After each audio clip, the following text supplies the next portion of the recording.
dreams become reality. Providence, they needed it, they get it. Providence looks to continue their magical journey into the title game. I feel glorious, glorious. But standing in their way, a formidable and fearless foe with dreams of their own. Marquette survives. The final spot in the Big East Championship is on the line, and only one team will carry on the dream. Beautiful evening in Manhattan as we get set for the second semifinal of this Friday from the Big East Tournament. UConn earlier, a 5-point winner over St. John's, 4 players in double figures. So now it's the 7-seed Providence Friars taking on the 3-seed Marquette Golden Eagles for the right to take on the Huskies in tomorrow night's title game live over on Fox. Updated look at the bracket. There's the confirmation of what I just said. Let's talk about this Providence team. Coach, they are literally the last team currently in the NCAA tournament field.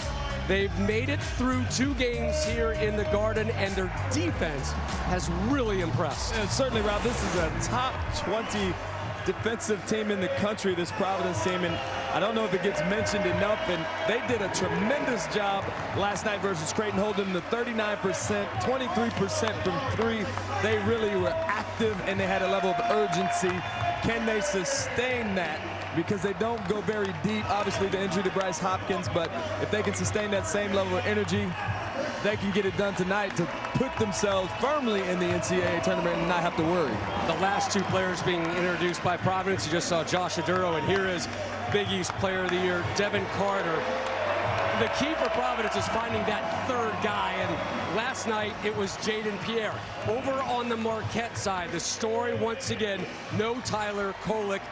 What a job, though, Cam Jones has done, filling in and more than picking up the slack. Yeah, and he's been tremendous, holding down the fort until Tyler Kolek gets healthy. I think Oso Ighodaro is key tonight. He has to score the ball. He's a facilitating big and more of a finisher. He didn't get his last bucket until overtime last night, but it was a huge one. I think he has to be more offensive-minded to score the ball earlier in this ball game tonight. The starting 5 for your defending Big East Tournament champion Marquette Golden Eagles about to be announced. Marquette 24 wins, the 3 seed here, but coach, they're fighting to maintain their spot on the 2 line, and who knows, maybe, just maybe, slide up to the 1 line. Yeah, with Tennessee falling earlier today, there's a large opportunity in front of him, and obviously the committee and everyone in the country knows once they get that man right there, Tyler Kolek, back in the lineup, how potent and how dangerous this Marquette team is. Stevie Mitchell's a guy that's been a glue guy and a defender, Rob, but he's upped his offensive aggression with Kolek being out, and I think it's a good thing for Marquette when they get to the NCAA tournament, but they're going to need him, Chase Ross, David Joplin, the other guys to step forward tonight and fill in as Cam Jones is a facilitator and scores when he has to so that they can be competitive and find themselves on the way to another Big East Championship Saturday night. Yep, they've only been to 1. It was last year, and they won it as Marquette goes to their starting 5 right now as they get set to take on 7-seed Providence. We talked about the old school Big East feel here on this semifinal Friday with OGs, UConn, St. John's, and Providence. Let me tell you, Marquette travels well. The folks from Milwaukee made the venture down here, and they sound like they're at home. Yeah, the energy in the building last night, the We Are Marquette chants is electric, and I talked to Jarrell McNeil, the Marquette legend, on site here about his feelings about the program and loving how Shaka Smart has revitalized the energy around it, the whole community. So Marquette is now a Big East champion and trying to repeat. Marquette, Providence, the winner to take on the Huskies for the call. Gus Johnson and Jim Jackson. All right, we are ready for our final game of the evening, a game that will determine who will play in the Big East Championship tomorrow. Gus Johnson along with the All-American Jim Jackson. Providence trying to keep their NCAA tournament hopes alive. They may be in, but a win tonight, they definitely will be in, and a berth into the championship game. And as for Marquette, no Tyler Kolek, but they may not need him. They may not, but Cam Jones has done a superb job of kind of running and manning the ship. But against this Providence team, it's going to be a little bit more difficult. Very important. Providence, one, keep Marquette out of transition, but two, play with pace, offensively and defensively. See if they can disrupt this Marquette offense. All right, the starting lineups are sponsored by Jeep. There's only one. Friars and Golden Eagles. Who jumps out at you? You would say Devin Carter, but I would say Josh Oduro. His ability to control the paint, I think, is going to be huge for Providence. And I talked about Cam Jones. Not only is he has to score the ball, but he has to be a facilitator as such in order for this Marquette team to advance. All right, let's join the third member of our team, Christina Pink. Hey, Gus, did Jim say keep Marquette out of transition? That is a key for Kim English when I spoke to him in warm-ups. Marquette is second in the conference in fast break points. It's been do or die for Providence in this tournament, and they do not want to take their foot off the gas. He said the key for our transition defense is actually being intelligent on offense, and then we got to make sure we sprint back on the other end. All right, thank you very much, Christina. Our officials for this evening: Tim Clockerty, John Gaffney, Lamar Simpson, in a series that dates back to 1997 in the NCAA tournament. A meeting in Charlotte. Marquette leads it 21-13, and the teams have split the season series 4 years in a row.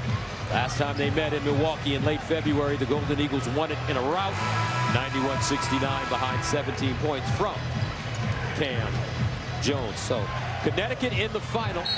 And I don't know what I'm going to do if Marquette somehow beats Providence.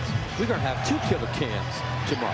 Cam Jones and Cam Spencer. How you go, segregate the two or delineate between the two? What's going to be your go-to? I don't know.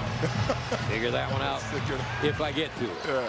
And the tip controlled by the Golden Eagles. What should we pay attention to early on in this game? Offensively, Marquette is excellent in their half-court set. A lot of misdirection and moving. Without the basketball, Providence has to impact that. Talk early, communicate, take them out of rhythm. And there's the first shot of the game for the Golden Eagles. Iguodaro, who had the great bucket last night, pretty much to seal it in overtime for Marquette. Yeah, better late than never. Didn't score, but the most critical basket, maybe of his career, too, at the end. Able to knock in that jump hook. Beautiful drive by Pierre. Good defense that time by Cam Jones. But Iguodaro, at 6 feet 11 inches, can bring the ball up the floor. He's a wonderful passer. Yeah, and that's why he and Tyler Kolek work so well together, because he's an excellent ball mover, but he reads defense, and a lot of his teammates can play right off of him to get some easier opportunities on the offensive end. Oduro draws a crowd. Barron drives, kicks deep, and this one goes down. Jaden Pierre. Providence played some excellent defense yesterday. No, they do, and that's Kim English. That's his mantra: team defense. Excellent pass that time by Cam Jones to tightrope the baseline and then be able to drop it off to David Joplin. But part of playing team defense, too, is being on the string and communicating early. And I've had a few Providence games, and it's all about communicating early and often. Golden Eagles come the other way. Stevie Mitchell. Jump shot, and good. And as Stevie Mitchell goes, this Marquette team goes without Kolek, and there's an injured player on the far side. Chase Ross was limping back over half court after that play. May have bumped knees. Well, let's take a look at the end of this here. He's trying to fight over the screen. Last time when you stick that knee out there, that's what happens. Josh Oduro caught Chase Ross right there. Like a stinger to see if he can walk that off. Josh Oduro, 6'9", 240. Chase Ross, 6'5", 205. So what are you saying? Some weight? discrepancies right there with that impact. Ross missing 5 games with a shoulder injury this year.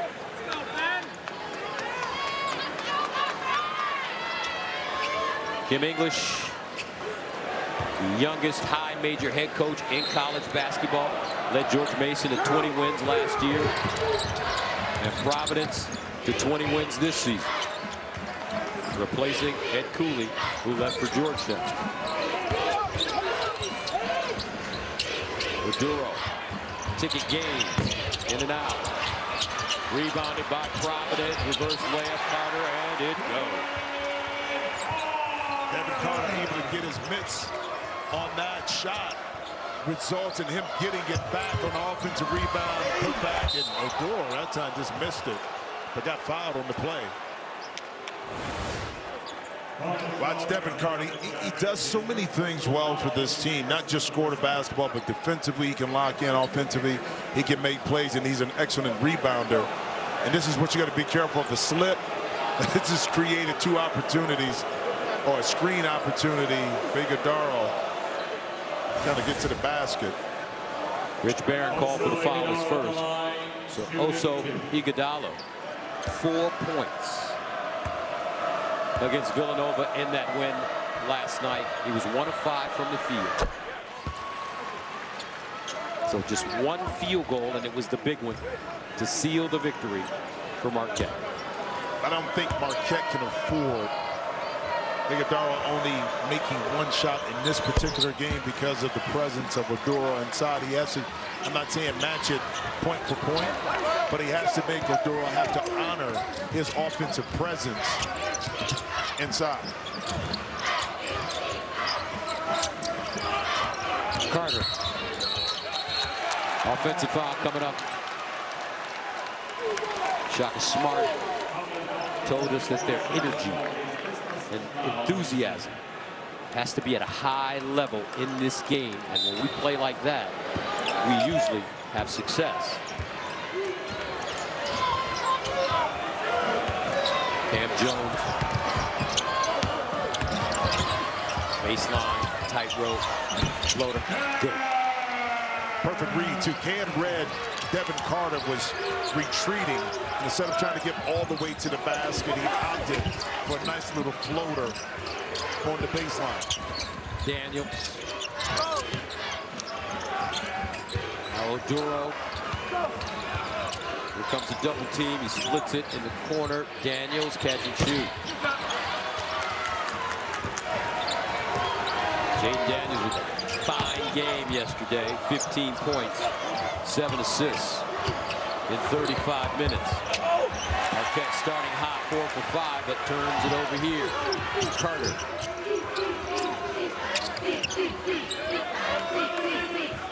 They'll feed Oduro on the box, facing. Here's a double. Carter down the lane, wraps it around. Carter.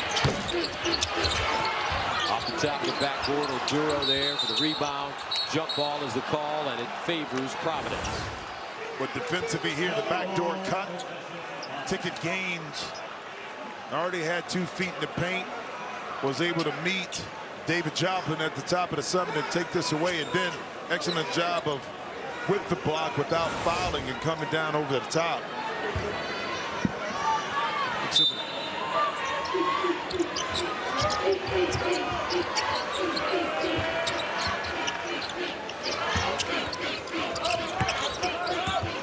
Carter and Oduro. They catch with it. Oduro double teamed in the corner. 5 to shoot. Carter crossover dribble, drives to the hole, pumps up and draws contact.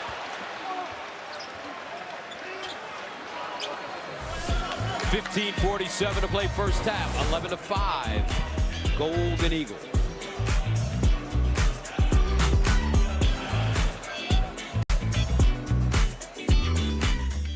Welcome back to the Big East Tournament semifinal with Marquette leading Providence 11 to 5 in the first half. And I am pleased to be joined by the one and only Big East Commissioner, Val Ackerman. Val, you have some important news to share.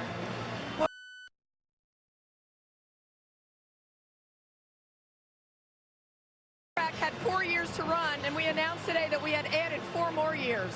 So that'll take us out to 2032, and why that matters is because that would represent 50 years of the Big East tournament at Madison Square Garden. So a very exciting announcement. We can't get enough of this place. Great fans, great games, great atmosphere. So it was a big announcement and a happy day for us. Now, why was it so important for the conference to continue this partnership with MSG? Well, it's a combination. I mean, we have, as I said, a long history there. There's many magic moments that have happened in this building. We have a great working relationship with the MSG team, and our schools just love being here. It's the mecca of college basketball. It solidifies sort of our connection to the city of New York. St. John's is here, but so is the Big East tournament. So all those things kind of came together, and it's made us want to stay here, and hopefully we'll be here for a long time. Great news. Thank you so much for your time. Thank you. Gus? All right, thank you very much, Christina. You have to give Joel Fisher from Madison Square Garden, who is the man that runs college sports at the world's most famous arena. He has such a commitment to the college game, as does the Garden in general, and a commitment to the Big East Conference. So I had a chance to see Joel and the commissioner today. I was inviting Jimmy to go down to the New York Stock Exchange, and I had a chance to stand next to the commissioner as she rang the opening bell. What was that like? I mean, just being there when the opening bell happened. Phenomenal, especially when you consider all the history dating back to 1924 when it started, and the men that got the exchange started. So many great. Oh, here we go. How about this?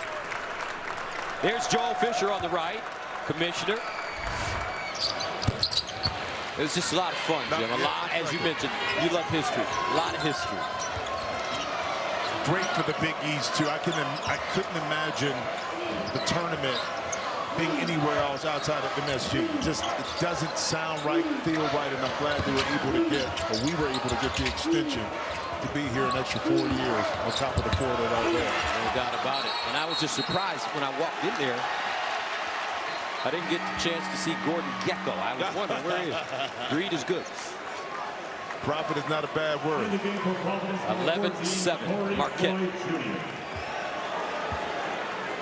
Now Providence at Marquette got behind big, was able to play some basketball, but that's one thing they don't want to do on this neutral court. Marquette teams can score in bunches. Pierre. Loose ball picked up.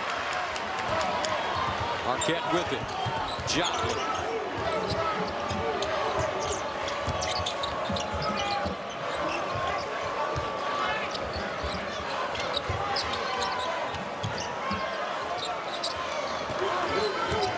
Mitchell, hard cut, receives. 8 to shoot. Cam Jones, pull up 3. Way short. And out of bounds. As Ticket Gaines just lets it trickle out of play. Yeah, just a little snippet right there of what Providence can do if they're able to play with pace defensively.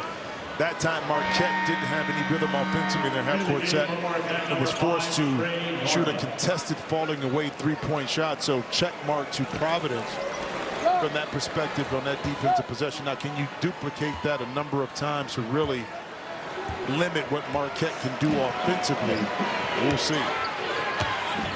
Jade Pierre guarded by Cam Jones.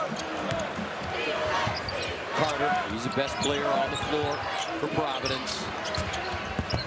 Big East player of the year. Baseline scoop, rejected, loose. 5 to shoot. We reload, and a foul. Wow. Iguodala at the end, he had baseline position.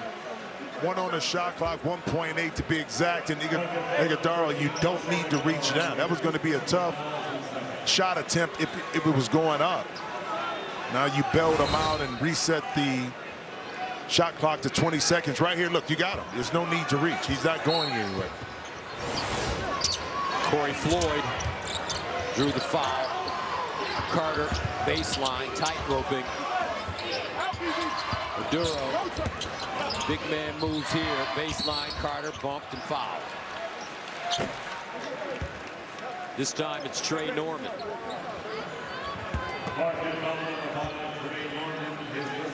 A lot differences between our last game and this game. The pace here is different. It is. Kind of grinding right now on both sides of the ball for both teams. But if you're Providence, I think you kind of want that a lot more than a free-flowing game where Marquette can do this and get out and run. Jones, outlet, goal to the basket, no, but a foul.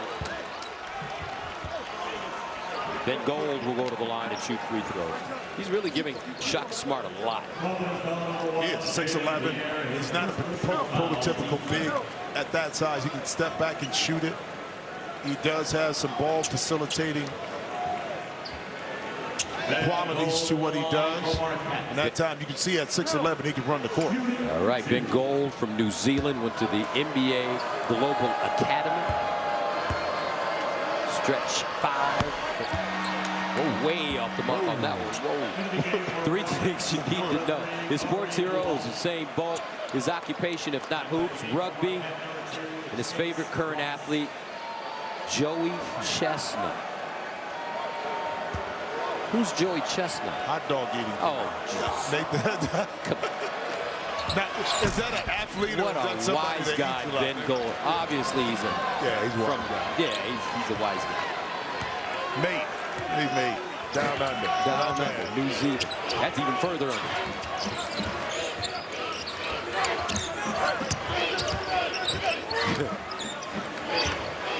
Oduro.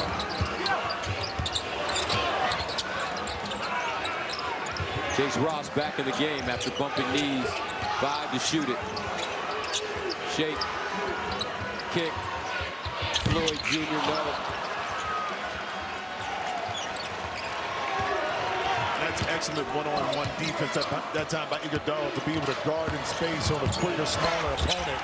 Then right back at you is Cam Jones navigating his way 2 feet in the paint for a layup. Cam Jones going to his offhand on that drive. He's lefty, going right. Gold and Oduro tied up. Well, here it is, the drop coverage. And at the end, you see how Josh Oduro kind of bailed out right here. Because you know why? The lob threat of Iguodala coming from the backside was prevalent on his mind. And once he bailed out, Cam Jones was already committed to finishing that at the rim. Always a tough guard when you're a big playing drop coverage. Do I stop the basketball and forfeit the opportunity to take away the lob, or do I get back? It's always a challenge.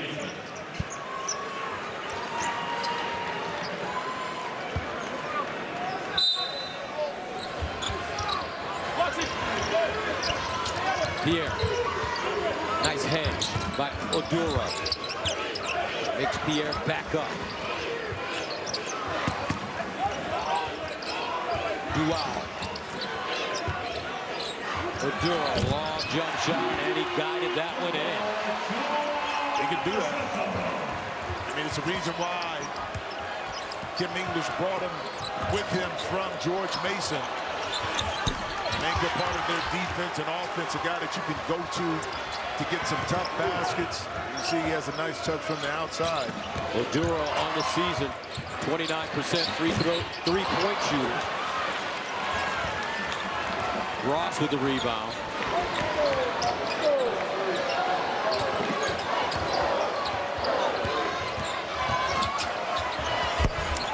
And another nice jump shot, a nice soft jump shot by Oso Iguodala.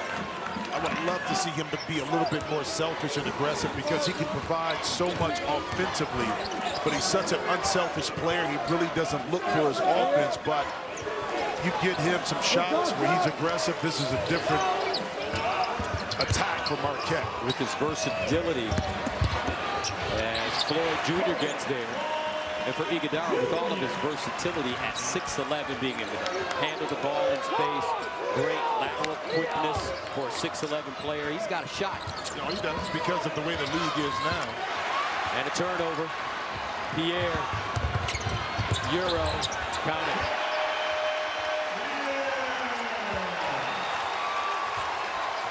Five points for Pierre. Providence right back in this game. Down by 2 after trailing by 7. Iguodala. That later won't go. Pierre. On a switch, Iguodala.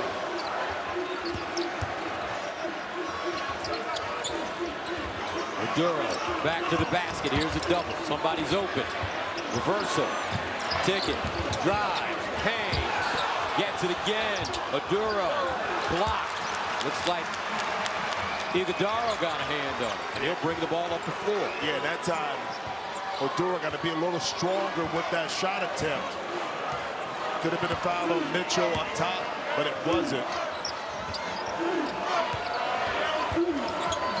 Iguodala to the hole, up and in. I'm telling you. Do a lot of things. I think his unselfishness limits himself on how good he can really be offensively. And again, sometimes it's just not in the nature of certain players to be aggressive, but in Pierre, he's always going to look for an opportunity to see the ball come through the net. Pace starting to pick up. Jaden Pierre from Elizabeth, New Jersey, is sophomore. At 15 against Creighton in 35 minutes. 7 assists and 4 rebounds. He has 7 points now. 9:46 to play first half. We've got a good one brewing so far. Marquette, Providence playing for a trip to the Big East Championship game. Sponsored by Poppy, it's time to love soda. Again, the tournament resume for Providence. You see the quad one win, especially against Wisconsin, Marquette. But this, to me, too, having 10 wins in this conference, I think history tells us, Gus, that it gets you in. But at the same time, to eliminate all doubt, you want to continue to advance in the Big East tournament. All right, let's go.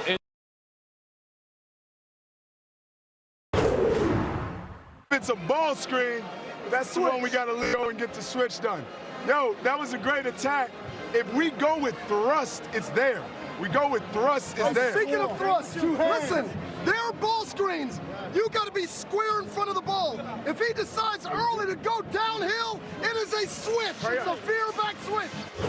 Kim English, so smart. He hired Dennis Felton. He was the coach that was speaking in the end. Dennis Felton, former head coach at Western Kentucky, former head coach at the University of Georgia. And oh, by the way, he's a Howard University man. Talk to me. Say it out loud. Right. But hail the might of the blue and white. That's right, and you need experience like that, because the voice of reason right there backing up, especially from the defensive perspective. Years and years of tournament experience, understanding what teams go through. And that's how you build out your coaching staff, but emphasizing, too, playing with thrust and force offensively, but then on the defensive end, being able to navigate through pick and rolls, but you have to communicate early. It's loud in here, and you have to protect your partner and tribe on that pick and roll by talking early and often. By the way, Howard beat Norfolk State this year. We're going to the MEAC final. We'll play Delaware State or North Carolina Central, the winner of that one. Meanwhile, a jump shot on the baseline, and it goes down for Lowry. Yeah, but how does he get that open out of a timeout to come back in? Lack of communication and awareness after all of that being discussed in the timeout in the huddle by Providence. You give up an open three.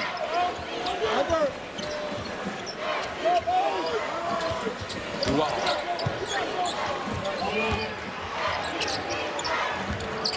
Pierre, nice look. Oduro has his shot blocked by Joplin.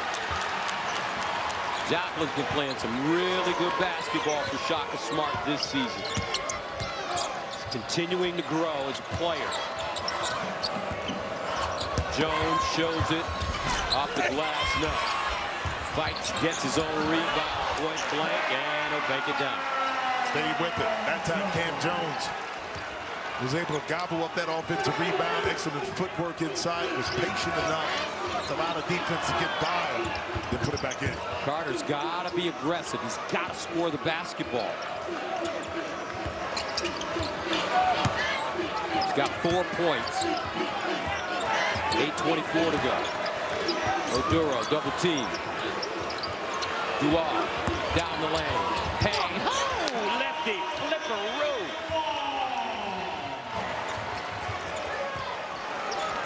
Garway Dual, his first bucket, 23-18. Iguodala. The pass almost knocked away and stolen. Well, Marquette up 5, but Garway Dual right here. Headsy, ball fake, finish that thing with his left hand right off the glass. And I see you, Oso, but you're not tall enough for this layup.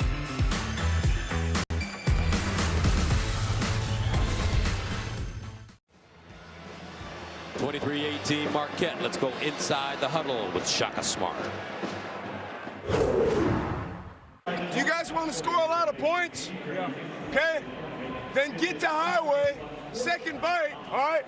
Right now, when he makes decisions for our team, we're getting great shots. But this one pass shot, okay, one couple dribble shot, that's letting them off the hook. We have to make them guard us. They're playing their 3rd game in 3 days. I mean, it's a lot easier, too, for a team defensively to guard only for 5 or 10 seconds because you want to take a quick shot. But if you force a team to have to guard you for the breadth of the shot clock, maybe 15 seconds, 18 seconds, now the tendency, 20 seconds, is to make a mistake. And that's when you can take it. Why you laugh? What if I'm open? What if I'm open? You always open, Gus. That's what I'm saying. Why would I need? What do I need to pass the ball so much for if I'm open? No, you can't do that. In your mind, see, that's all relative to being open. In your mind, you think you're open, but when you got 3 guys on you, you still think you're open. Or better yet, you're open for a reason. I wouldn't go say that, you know what I mean? You're a good man. Oduro. Barron.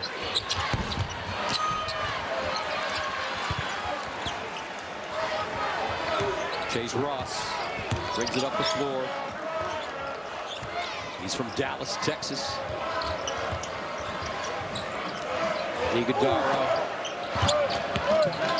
Cam Jones. Jones a 3. Too much space. Too much space. He's shooting it at 41% from behind the arc and ticket gains that time. He was there in the vicinity, but not close enough. Jones with 9 points. That was his first 3. And a steal. Lowry.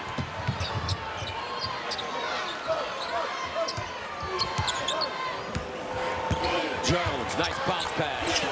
And that one will rattle home for Iguodala. Timeout, PC. 10-point lead. Marquette. Got an open side pick and roll. You got an empty corner right here. And watch as the pick gets set. Iguodala is able to get to his sweet spot because now Josh Oduro has to honor Cam Jones. It's a simple play when you execute it correctly and you provide the spacing.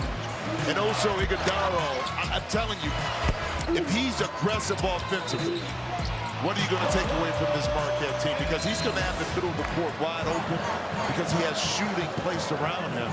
Again, in some people's nature, players is not meant to be aggressive, but I'd love to see him push that needle a little bit more and look for his offense because when he does, he's so efficient at scoring the basketball. Iguodala, oh so good in this tournament. 28-18, 10-2 run for Marquette.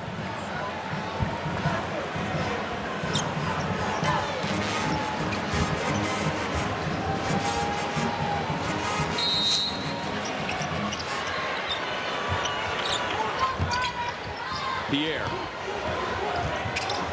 leaves his feet. Ticket gains.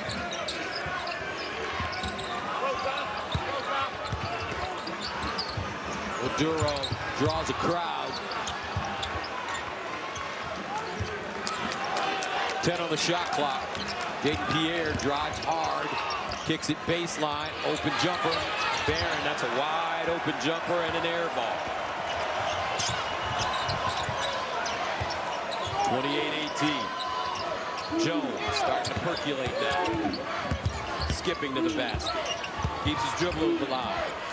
And somehow just tricky. He outquicked the big fella. That time he slowed down, forced Josh Oduro to pause, and that pause allowed Cam Jones to get that shot up and over the top. 11 points for Cam.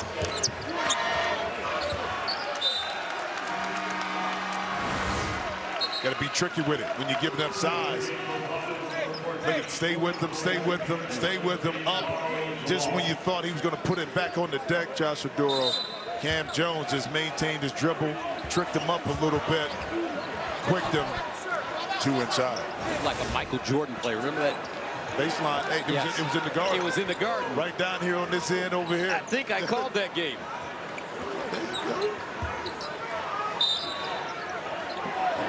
Great big basketball moments here at the Garden. Carter, 7 to shoot. Floyd Jr. Lowry with a nice rebound.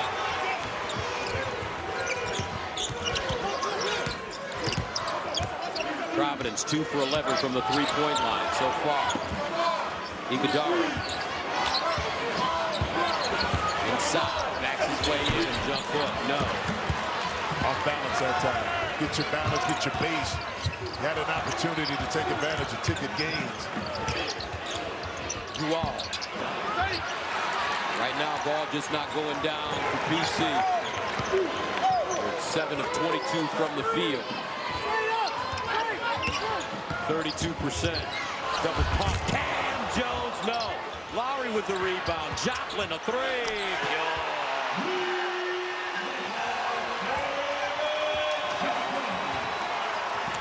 Told you about David Joplin. Had 14 against Villanova in the quarterfinals last night in 35 minutes. 8 rebounds. He's been balling out. He's a Milwaukee kid. Carter, not a lot of space. Pierre. Iguodala. The other way. 15-2 run for Marquette.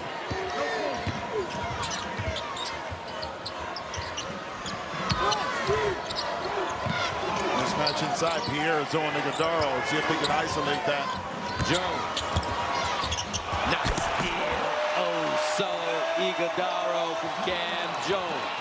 Patience, persistence, and forcing Providence into making defensive mistakes are paying dividends for the Marquette offense right now, who are shooting 61% from the field, while on this end, Providence is just struggling to find a shot. Lowry, Ross, and a whistle and foul.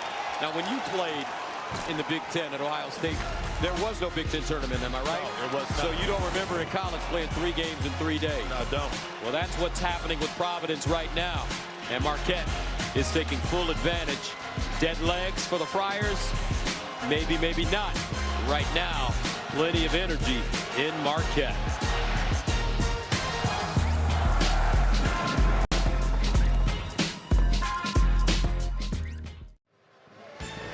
A 12-0 Marquette run over the last 3 minutes and 41 seconds has pushed their lead to 17, biggest of the game. Rob Stone back here with you. Coming up on the Jeep halftime report, we'll show you how UConn was able to finally outlast St. John's in our opening semifinal. Did Tennessee fumble away their #1 seed hopes, and can North Carolina hop Pittsburgh's tournament bubble? Guys, let's see it at the break. And tonight, Shining Stars, look, I don't really want to do this one. Terrence Shannon is a beast. And I tell you what, this Illini team, they have the talent to get to a Final Four. Will it happen? I don't know, but whatever, man. Marcus Dockery, folks, for the Howard University Bison going into the MEAC championship game tomorrow. We won it last year. Hey, that's right. I can't root for my school now. I can't say we. I mean, you go back and forth between Michigan because and I'm from Michigan. I can root for Michigan. And I went to Howard. I can root for Howard. I went to a bunch of places. So, Dockery, big game. Bison. It's just I hope the committee doesn't give us Kansas. Well, it depends. That's not fair. It's probably a 16. You know what I mean? They got no choice. It's going to be against one of the #1. Yeah. Boy, Kansas ain't going to be a #1 this year, so you don't have to worry about Don't have to worry about that one.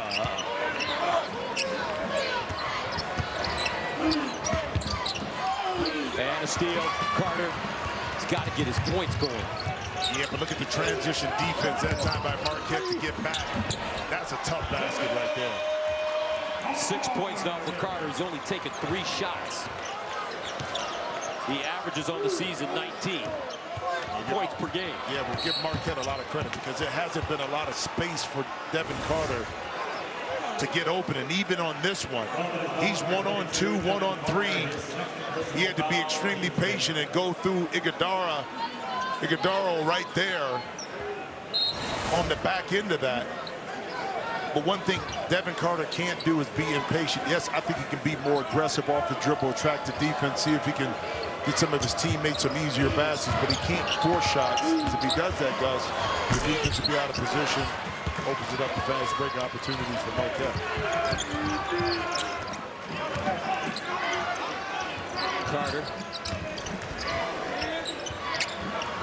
Baseline jump shot. In and out for Floyd Jr. Rebound, stick back, Oduro. Josh Oduro with 5 points and 6 boards. Well, the quick ball movement shifted the defense, and Josh was able to get inside. That time, was it Trey Norman? I think it was.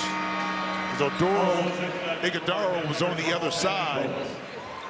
So maybe that can get the offense going, and that's Chase Ross. Pick up the foul, his first foul. 15 foul against Marquette. Oduro at the free throw line. All Big East honorable mention. Had 9 games with 20 or more points, 5 double-doubles. Transferring from George Mason with Coach English. 2:50 to play, first half. It's an opportunity for Providence, but also Iguodaro on the bench to see if they can cut into this lead a little bit. And there's a turnover. Another positive defensive possession for the Friars.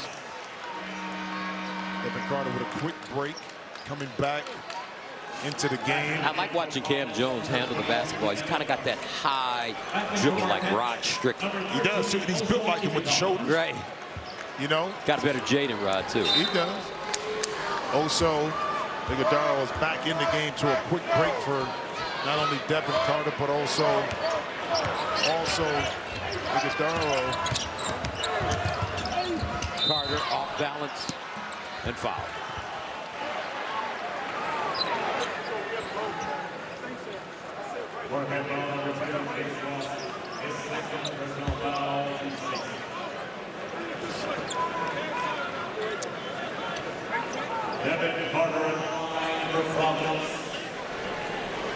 Carter at the line. What a season he's had. He's averaging 21 and 10, 5 assists in 2 Big East tournament games.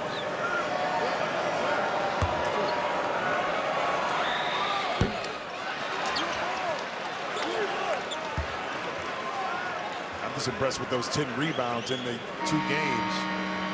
Not afraid to kind of mix it up inside. It's very important when your guards are able to rebound, especially those long shots that come out.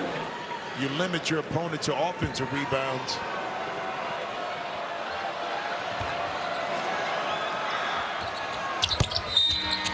Son of Anthony Carter, the longtime member of the Miami Heat. Did you play with AC? Played with AC, man. In Miami? Yep. My man. Defensive hawk. We talked about it last game when Providence played. When AC was at the game, he wouldn't be able to really play defense the way he would want to or be able to in today's world because of can't touch anybody. The lax rules on the defensive end, yeah, no doubt. But from what I've been reading, the NBA is about to make some alterations to some of those rules to they have to tone down a little bit of the scoring. Iguodaro, no. Gets his own rebound. Can he get it? No. Out of bounds. Well, you say why the 12-point cushion margin for Marquette? Well, the 2 stars right here for the Friars haven't been able to find their offense yet. But yet it's only a 12-point game. These 2 can kind of get it going. This is against Creighton, those numbers. A lot of time left in this game. You can't get frustrated when it doesn't happen early. But you got to figure out a way to put a dent in this Marquette offense. 3 on the shot clock, 3.9. Catch and shoot, Cam Jones off the side of the backboard. Providence will get it back.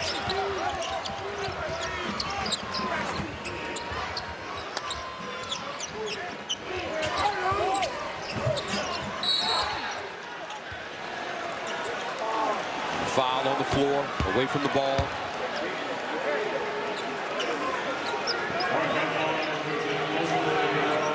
And this time it's Iguodaro in his second with 1:51 to go. Yeah, watch at the end of this. Both arms, look, both players are entangled right here.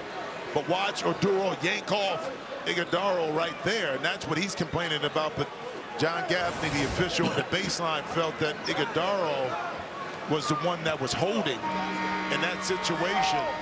And Shaka not happy with that, saying you got to call the first foul. So that's 2 fouls. Iguodaro, and smartly, Shaka Smart, takes him out the game to make sure he doesn't pick up his third. So Josh Oduro at the line. First one good. 3 things you need to know about the big man from Gainesville, Virginia. Favorite meal, pasta box sauce. Favorite music, reggae. And his favorite book, The Good One. Good book, the free one. It gives you all the life lessons. How about that vodka? Okay. Vodka sauce. All right. Here we go, 1:48.7 to play. Providence on a 7-0 run to cut the lead to 10. They've trailed by as many as 17. Stevie Mitchell, long jump shot, and that is good. Joplin again to make it a 38-25 game. But here it is. Stevie Mitchell is under control. So where's the help coming from? Pierre is right there. Stevie Mitchell is not going to get it. Ticket Gaines is deep inside. He's waved. He's all the way below the block. But why? The Cypher, freeze it right here. Look, this is under control. You should be right in here, not all the way below that block, because the help doesn't need to be there. And because you started and began your defensive set below, you were going to be 2 steps behind. Hence, when you needed a big stop, when you cut this lead down to 10, you gave it right back with an open 3. Marquette, 5 of 8 from the 3-point line.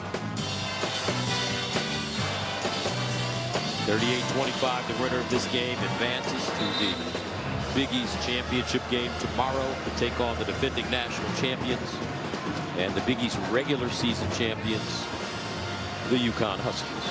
Remember, it was the Marquette team of last year that won the regular season Big East title and were able to cut down the nets here at MSG for the Big East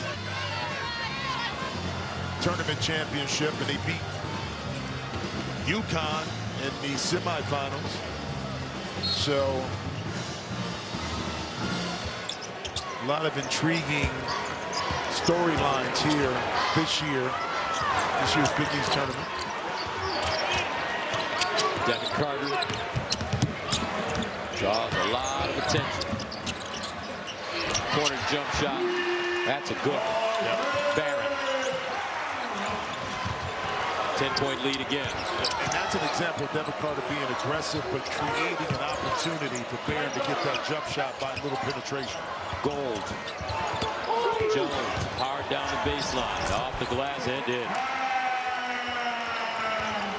Yes, he's gotten so good over the years at fighting through and finishing through that kind of contact, especially on the right-hand side of the court, being a lefty, being able to use the glass. Ticket game.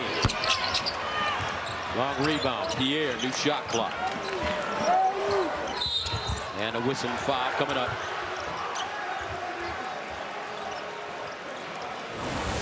Watch Cam Jones here. Look, he's going right, but he's a lefty. Okay, he sees and identifies where Jaden Pierre is, but he's still able to kind of slice through get a little bit of contact, but maintain that contact with the rim up top and finish it. It's a tough shot that he made look rather easy.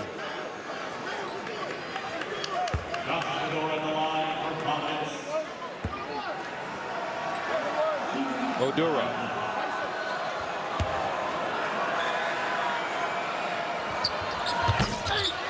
And he'll miss it. But a foul coming up. On the floor. And it's David Joplin called for the foul.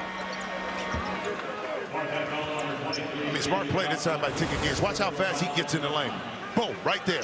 He gets in front of David Joplin. That forces Joplin to have to grab him.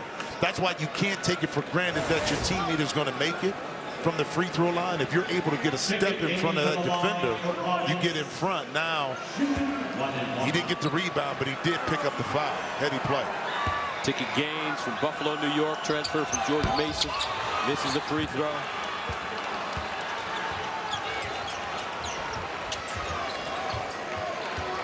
Cam Jones walks it up the floor.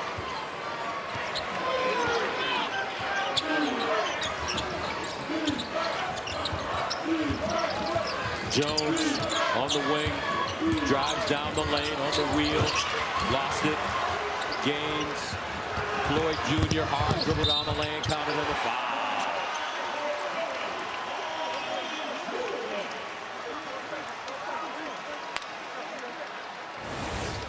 Get a stop, get out and run, create an opportunity in full court, and now you're able to finish it.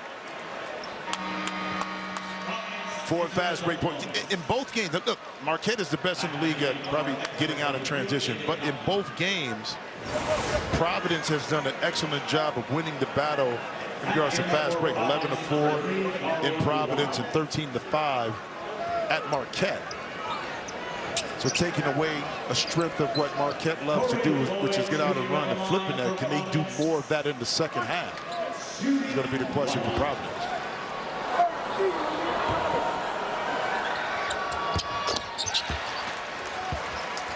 (40-31), 12.8 to go. Marquette will play for one shot. Iguodala. And Gaines call for the foul. 16 foul.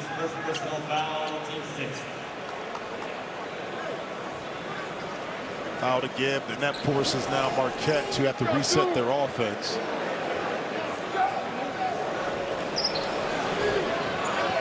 Imagine it'd be some kind of pick and roll with Cam Jones and also Iguodala. Iguodala, remember, he's a terrific passer with the ball now. Joplin gets a 3 away, and that's a foul on Providence. Wow. Dual. His first personal foul, team 7. It is a 3-shot foul. Now watch here. Dual gets bumped out of position, and beautiful swing back through by Joplin to get Dual on his right-hand side. And once you leave your feet, you're susceptible to the offensive players' movements, and Joplin did an excellent job of initiating that contact. 41-31, 1.5 to go.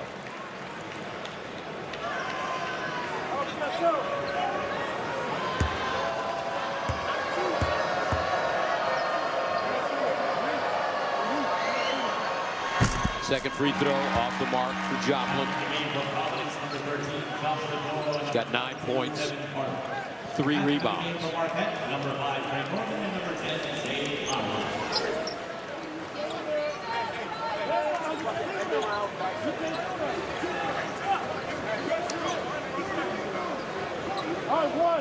One shot.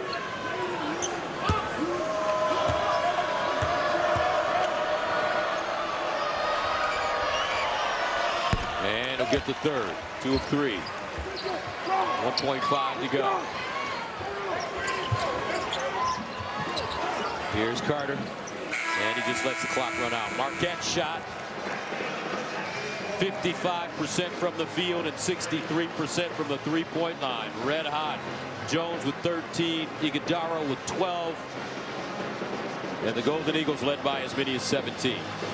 Well, the Golden Eagles been very efficient offensively. Listen, both teams have shot the ball 29 times, but 16 for 29, 63% for Marquette, and 5 for 8 from behind the three-point line. Let's go to Christina Ping. Thank you, Gus. You guys have been pretty efficient in this first half, shooting the basketball, efficient from three as well. What have you liked from your group so far? For the most part, it's been our shot selection.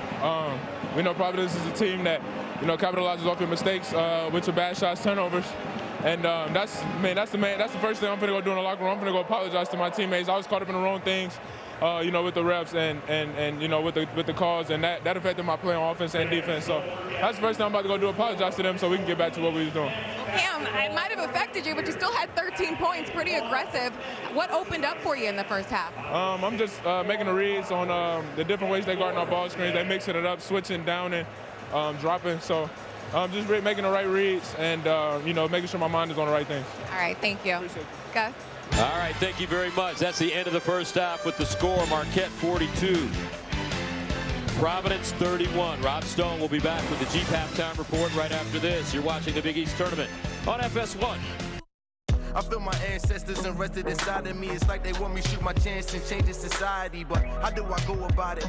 Tell me where I start. My destiny rerouted when I chose to follow heart. You chose to follow suit, but tell me what it do for you. Except where you down. Now you trapped inside the cubicle they built for us. The first step in the change is to take notice. Realize the real gains that they tried to show us. 300 plus. Welcome back to Madison Square Garden. Big East basketball is sponsored by Jeep. There's only one. Ready to start the second half.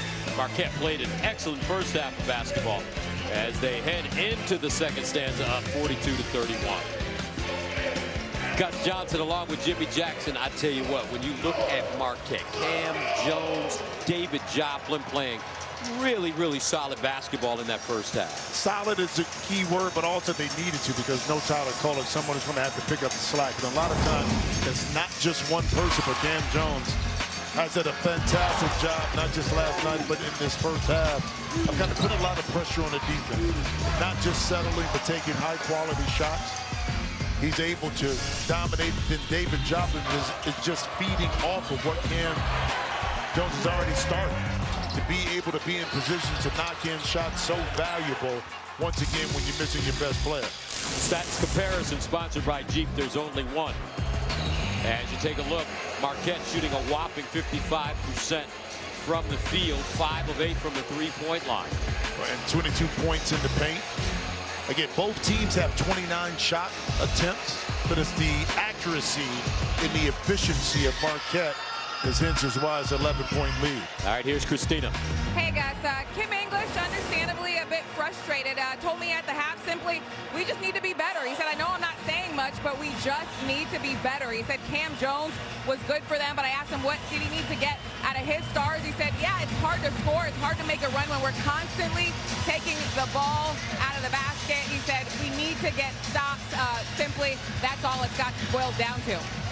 All right, thank you very much, Christina. So we're ready to start the second half, 42-31. Need to get stops. Very simple. Win your individual one-on-one matchup.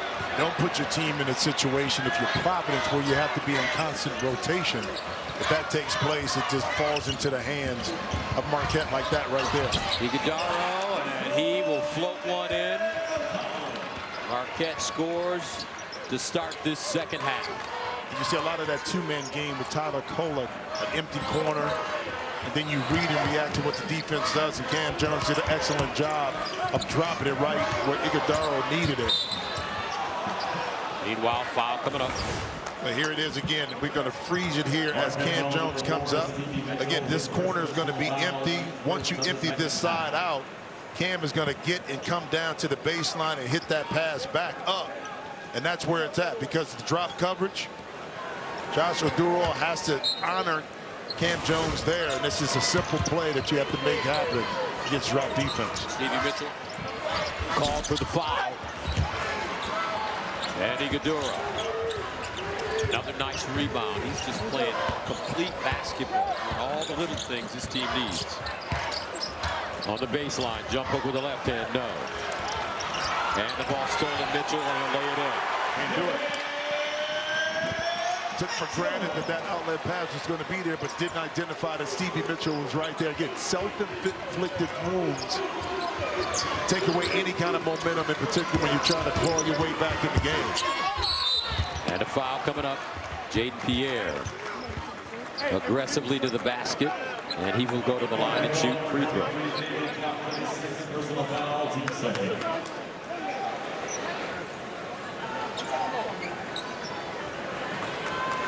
Foul called on David Joplin, his second team foul against Marquette. As Jaden Pierre goes to the line.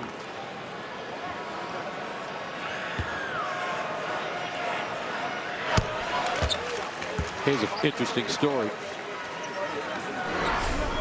Jaden Pierre entered the transfer portal, but Coach English, a former pro, made a bet with him. If I beat you one-on-one, you stay. And guess what? Coach beat him. He stayed. He made sure he felt it, too. Kim English can play. He played for the Pistons. Heck of a college player. But I love that challenge, and I think he gained respect, Jaden Pierre, that this guy just wasn't a coach yet. He could ball a little bit. Baseline. And this time, Chase Ross can't get it to fall. You're supposed to be able to beat your coach, though, right? Nah, bro, depending on who the coach is. Pierre. There you go. Pierre keeping him in it. He has a team-high 12 points. Jones rolling all the way downhill. Rebounded. Carter. Outlet pass. Pierre. Euro. Lefty. No. Carter there. Missed it. Gets his own rebound. Lost it. Joplin can't hold on. Scooped up. Carter takes a three. Timeout. Marquette.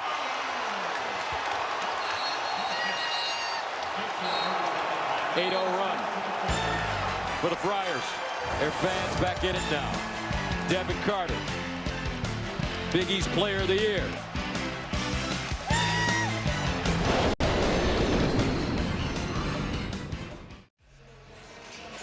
Let's take a look at some of the bubble teams trying to get into the NCAA tournament.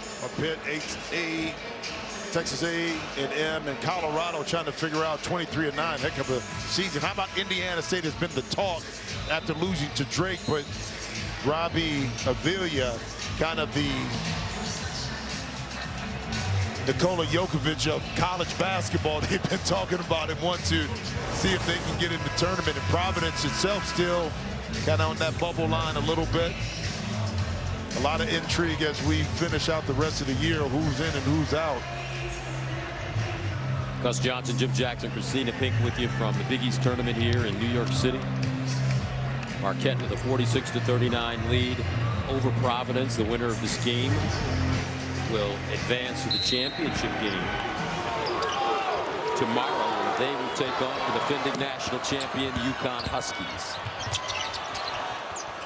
Cam Jones, Iguodaro, Ross, Stevie Mitchell, and David Joplin. And foul coming up, Pierre with a little push on Mitchell. Well, you look at the score in this 46-39, say, well, how is Providence staying around with Devin Carter? Not really how well it's been Jaden Pierre. He's been able to figure out ways to score the ball, whether that's a jump shot or in transition. He's a strong guard, a powerful guard that can get downhill. He's doing his best to kind of cut into this lead and give Providence a chance to advance. Iguodaro, great look to Stevie Mitchell. That's what makes him special, folks. At 6'11", his ability to do stuff like that. See him drop it? Yes. Easy to look for. From Chandler, Arizona. A lot of great athletes come out of that part of Arizona. Pro athletes. Look at this one. Well, he's always had this in his game in regards to playmaking, even when he was a freshman. Again, right here, he just reads the defense. Devin Carter steps up, and he drops this pocket pass like a point guard. And that's why you can run your offense if you're Shaka Smart through him. Because one, not only can he deliver, the pass, but you trust him in his decision-making with the ball in his hand.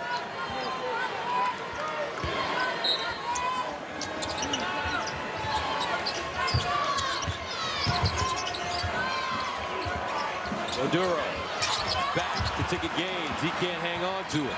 Cam Jones the other way in the corner. Jones straight away.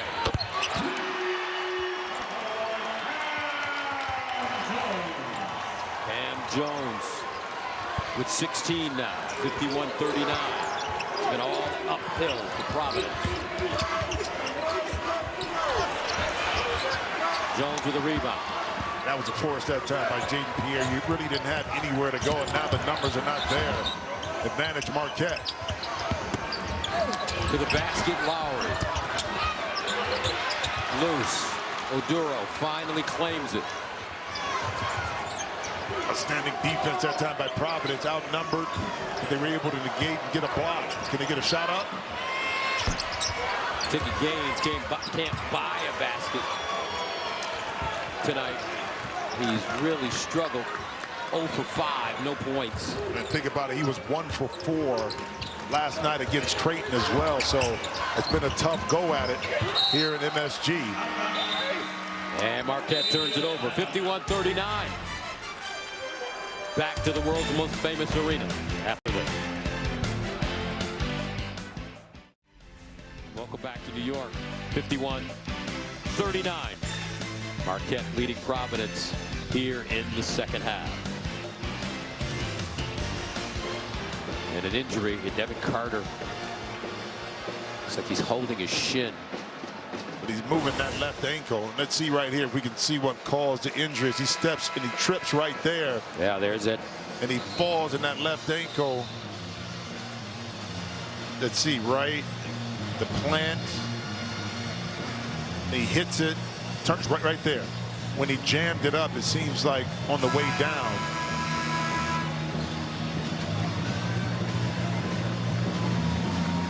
And it trips over his own foot, but then jams it right there.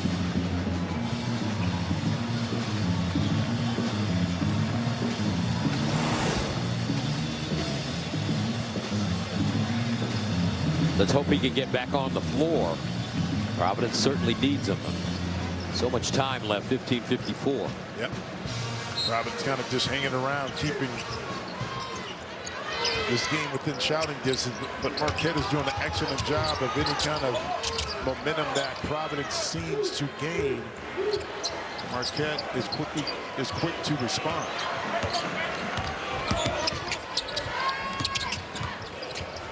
Floyd Jr. That ball deflected. Oduro on the floor along with Gold. And the possession arrow favors the Friars. I tell you what, Marquette has done an excellent job of Josh Oduro inside. They switched up the defense a lot. Sometimes, the official got hit with the ball. Sometimes when Josh catches it on the block, they'll come on the double team off the dribble when he puts it on the deck, or they'll come off the pass. And that's John Gaffney. That time the ball got thrown across. I think it might have came from Kim English. And Coach English is telling him, hey, man, you got to keep your hands up. That's the first rule in basketball. Gaffney took it like a champ. Look at him. John, what a good guy. We spent time with him. And I think the bigger question right now. Is the ball all right? Is the ball okay? I knew where you were going with it. I knew where you Let's take a look at what happened. You're not right, Gus. Look, you're not right. And Kim English. There's that ball. Where's that ball? Oh, wait, Kim English got some aim, too, as he threw that off his knee. Oh, square in the face. You know what? Look at the concentration by Gaffney. You know what? The whistle never came out of his mouth. 6 to shoot. Ticket Gaines looking for any kind of success off the heel. 0 for 6 now. Well, how about a little chess match? That time, that break gave Marquette a chance and Shaka Smart to switch up his defense and went in the zone with 6 seconds left on that clock, knowing that Providence was running a play versus man-to-man. Now sub coming in for Providence, Rafael Castro, 6'11", Richard, sophomore, Dover, New Jersey.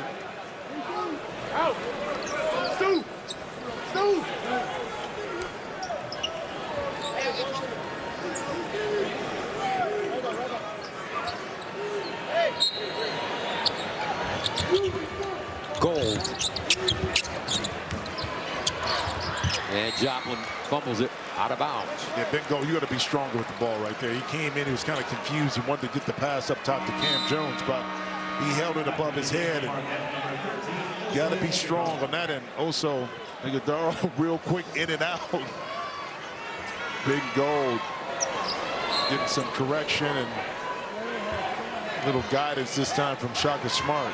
Only 6 turnovers for Marquette tonight. They average 10 on the season. Providence averages 12.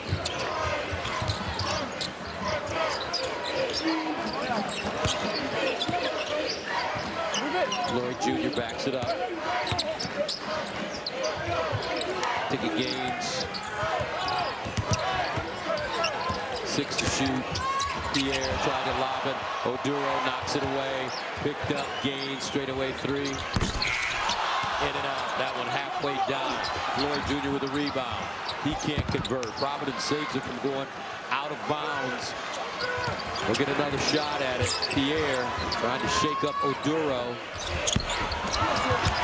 Wow. Oduro's ability to guard in space for point guard. He can guard anybody. You think you can get by him, but he uses his length to his advantage. He doesn't crowd the ball handler. Gives him enough space to contest the shot. Good defense that time inside. But the crashing Stevie Mitchell was able to keep that possession alive. And that's why a lot of NBA scouts are really intrigued with Oso, is because in today's game in the NBA, pace and space, can you guard in space off the pick and roll? And Oso, look, eyes on the chest, belly button, where are you going? I'm not going to crowd you. I'm going to force you to shoot over the top of my outstretched arms instead of letting you drive by me. Devin Carter back in for Providence after tweaking his ankle. Stevie Mitchell, lob, Oduro, nice grab, reverse layup, won't go. Carter, straight to the basket. Can't get it to stay down. Squirts out. Lloyd Jr. lost it, tied up. Possession arrow favors Marquette.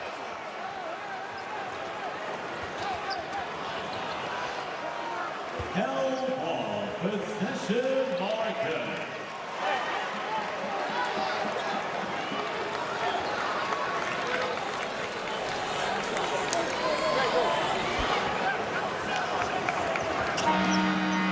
And a sub coming in. Ben Gold will come back into the game. See who he goes to get. And he will get Stevie Mitchell. A little bit bigger here with this lineup with both Iguodala and Ben Gold. But Ben is more of an outside threat than the post up. And look who's initiating the offense right now. Our point guard. That's right, at 6'11".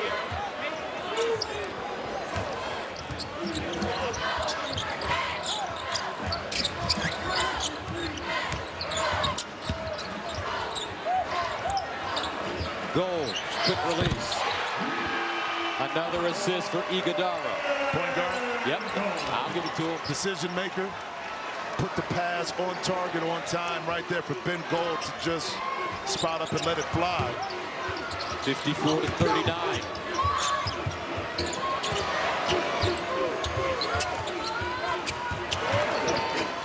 Carter been bottled up tonight. That's tough, guys. I mean, no dribble, swing through. He's got 13. Joplin, the lead. Iguodala kept it alive, picked up by Devin Carter. Trying to create a shot. Drives, kicks, up and in. What a job. Corey Floyd just streaking to the basket to make it a 10-point game. Outstanding patience by Devin Carter. And a foul. Joplin will go to the line. Devin Carter, isolated on the left-hand side of the court, was able to beat his initial defender. You draw the help. And that time, Corey Floyd Jr. didn't stay married to the three-point line. He dove at the right time. Ben Gold tried to get out to the corner. Floyd Jr. able to get a much-needed basket inside and cut his lead to 10. Joplin, 10 points, 4 rebounds. And now Cam Jones back in. He'll replace Trey Norman. Now make that Zayd Lowry. That's tough right there, man. Injury this time of the season. Not out there with your teammates. You want to be in a position to help defend your Big East Tournament championship, but the bigger picture is that he's healthy from a Marquette perspective in the big dance, and his teammates are carrying the load right now, doing an excellent job of can't make up for the lack of Tyler Kolek, I tell you that, but you can make things happen, and that's what they're doing.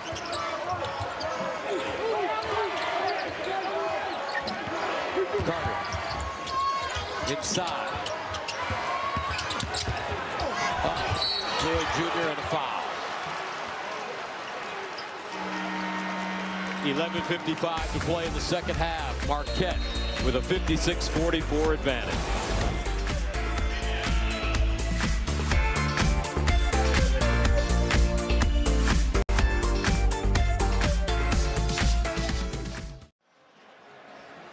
(56-44). Marquette with the lead. Time for tonight's Impact Players, sponsored by Intuit. TurboTax. Make your moves. We'll make them count. Well, it's all been about Oso Ighodaro. I mean, no Tyler Kolek, so Oso doing much more of the playmaking. Now, in the two-man game with Kolek, he's been able to create opportunities. Same thing here, 3 assists.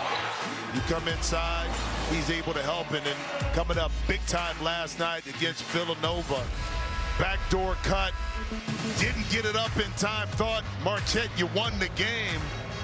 Officials said no, it didn't get up in time, but he hit a big shot late in that overtime to secure the victory, to be here dancing tonight. What a luxury it is to have a big man that can make plays, initiate offense, be a defender, and clog up the paint.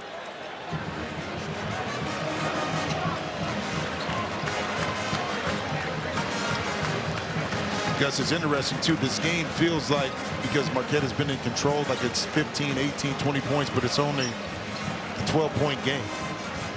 Now Marquette has done a good job of holding Providence at bay in regards to really digging into it, getting it down to 6 points. But another chance right here for Marquette to get it to 10. I mean, Providence to get it to 10. Floyd Jr. at the line.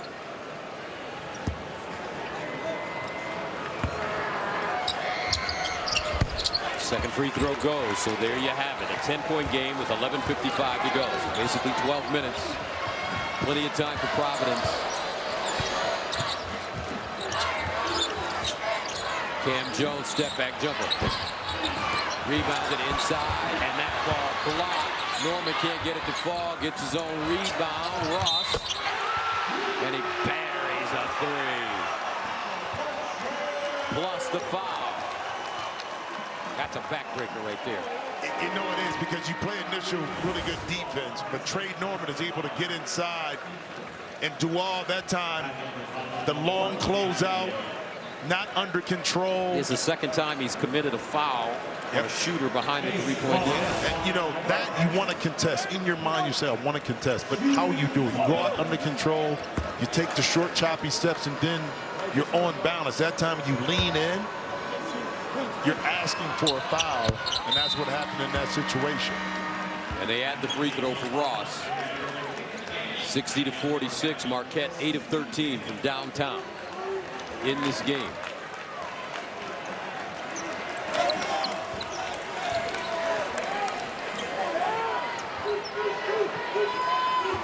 Jaden Pierre.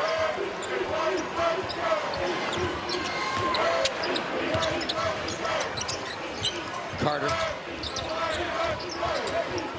Duro.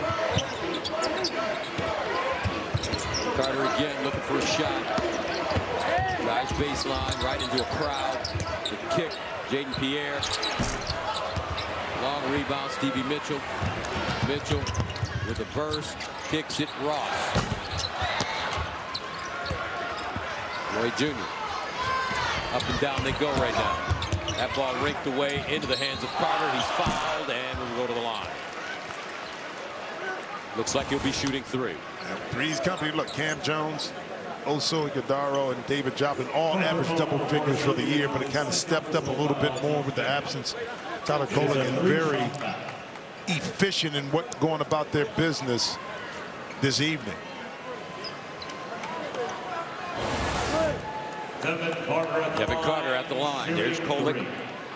Talked to him before the game. He said, I can play today. I've been working out hard, but they want to continue to give me the rest. Doubtful if he'll play tomorrow if Marquette wins this game. Kind of saving him for the NCAA tournament. But the question is, if they win this game and they have a chance to win a conference tournament championship, will they put him in there? I don't think they will. Not being able to go full speed and test it out. That's what he said before the game, why he didn't play today. Yeah, because you can't go from 0 to 100 without testing to see what's going to happen and see how it's going to react. Waiting for the tournament allows you to get some practice days in, see how long it takes you to recover, see how it feels post you playing. Cam Jones fouled. Cam Jones has some words for Devin Carter. Devin Carter says, what do you want to do? I don't believe you.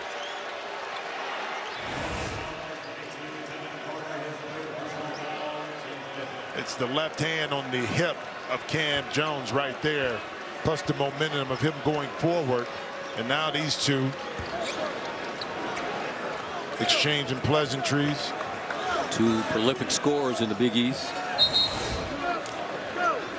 I don't think either one of those young men wanted any kind of smoke. No, ain't no drama. Ain't worth it at all. Play the game.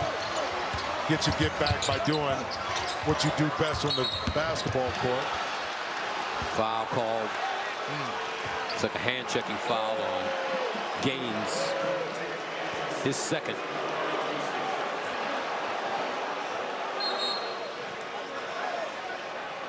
Sixteen fouls against PC.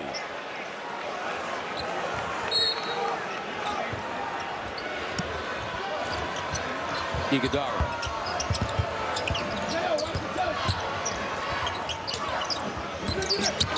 Joplin blocked by Oduro. Providence with the chance to get this one inside double digits. They've trailed by as many as 17.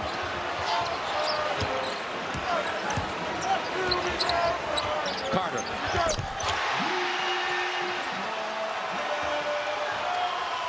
(60-52), 8-point game.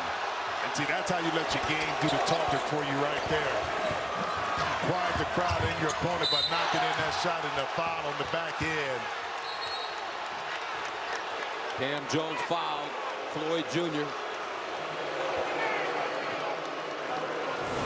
Let's see how Devin Carter gets open here. Josh Oduro, oh my God, lays the wood down on Stevie Mitchell, and Cam Jones right there playing really good defense, but doesn't get it. Let's see on the back end, got him on the arm. I mean, you can be mad all you want, but that time, Corey Floyd Jr. got Cam on the arm.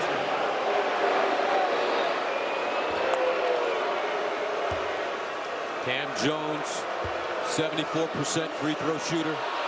First one good. Jones, all Big East, second team.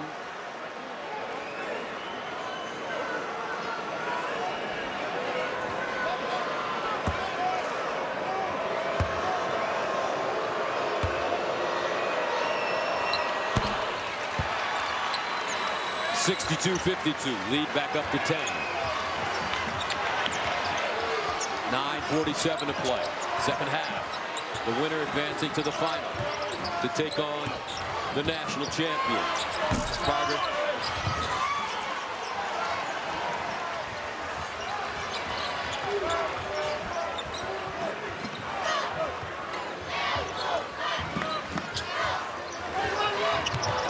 Pick and roll. Mitchell will circle back out. Iguodala. He's dangerous when he has it in the paint from a passing perspective. Mitchell with 2 to go. Fade away off the front rim.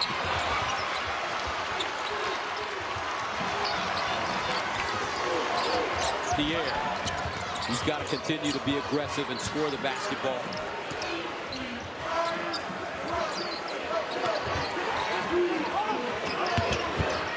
Carter step back 3. And foul behind the line by Joplin. Wow. I thought there was a rule you never foul a jump shooter. And you know, unfortunately, rules are made to be broken. And we've seen that a couple times this evening with the contest on the shot. And you see Devin Carter getting a little bit more aggressive. That's the last 3 possessions. He's put up a 3, 2 of which have resulted in an opportunity to get some points on the board. Made the last one, and now he gets fouled and gets to the free throw line. But you can't lean in like that. You got to square them up and contest that way. Momentum going forward on the closeout. Bad business, man.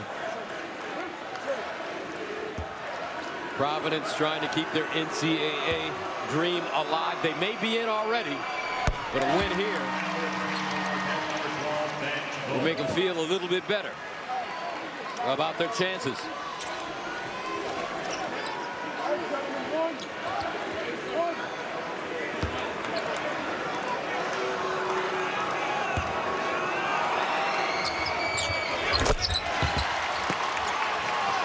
(62-55).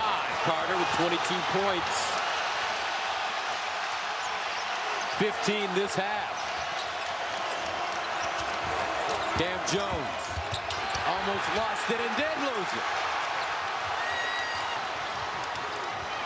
Carter wants the ball. Carter. Got a quick trigger. Drives baseline and a push off. That's a good call. Very good call. Well, but excellent anticipation by Stevie Mitchell. And that's foul number 4 on Carter. To anticipate that he wanted to get to the baseline. Coaches always say, get down in the defensive stance, use your body, not your hands, and look at the backside. Cam Jones also was there for support if he got around Mitchell. The push off right there was huge because it was an easy call for the baseline official just because the arm got extended. Jones.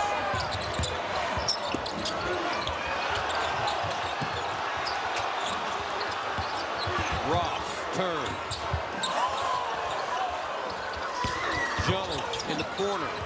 7 to shoot. Jones across the lane. Throws it out. Gold picks it up. The floater. Short. Rebounded. Ticket gains and he's fouled. Stevie Mitchell called for the foul. Listen to this Providence fan base. They're starting to buzz now. They feel like they may be able to get back in this one with an eternity remaining. 7:50.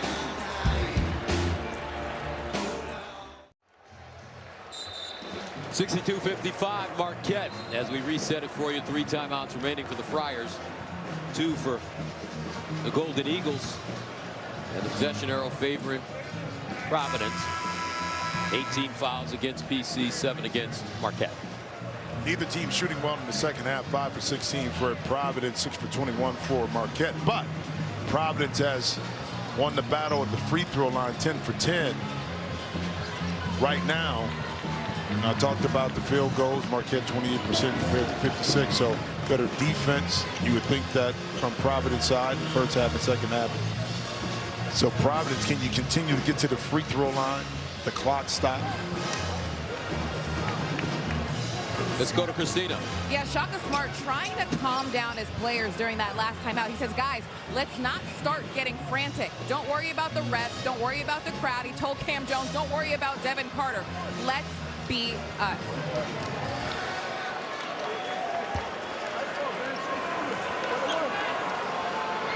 Ticket games. And he hits the first free throw. That should make him feel good. His first point of the night.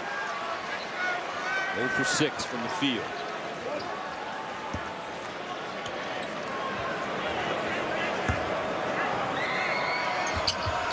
Second one goes.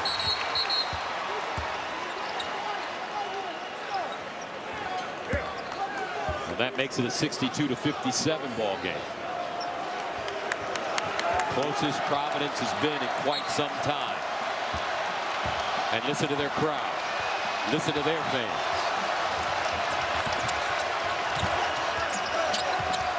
Cam Jones, hard dribble. Excellent job by Jaden Pierre getting over the top of that screen. They reverse it in the corner. Ross locked it away. Iguodala. And why that play worked, Gus, is because Providence got caught in rotation. And that time, by penetrating off the catch, you sucked in one more defensive player able to get the lob up and over for Iguodala.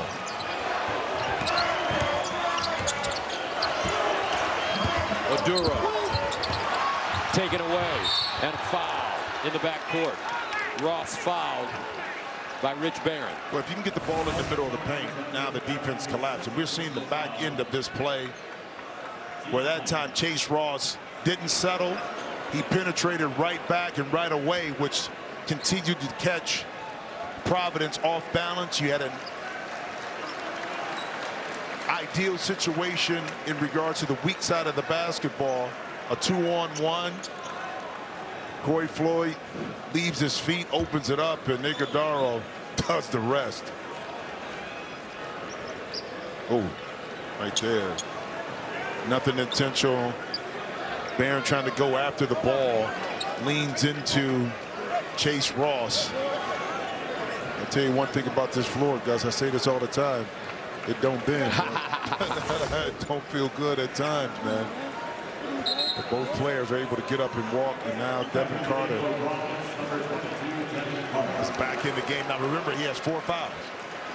If I'm Marquette, I'm trying to put him in every defensive situation, because you know he doesn't want to foul out. So he's not going to be as apt to play aggressive defense as he would be if he had less than 4 fouls. Ross.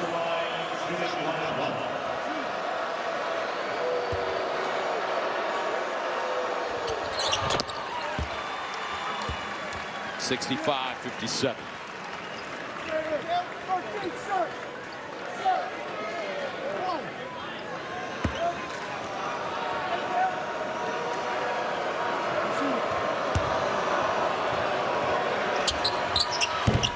Second one no good. 65-57. Marquette. Carter playing with those 4 fouls, guarded by Stevie Mitchell. Mitchell's had a lot of help on him, just like there. Iguodala hedging. I think he gains. If he can hit a couple of field goals, it might really turn some things around for BC. Inside, and a foul. Oduro couldn't convert, but he'll go to the line.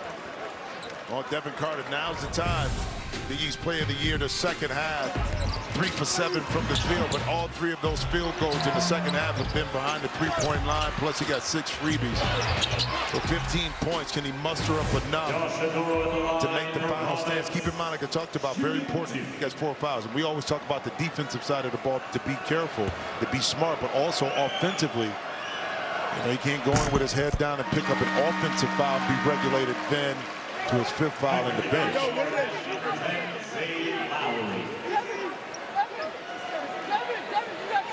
You got 1. Take 10.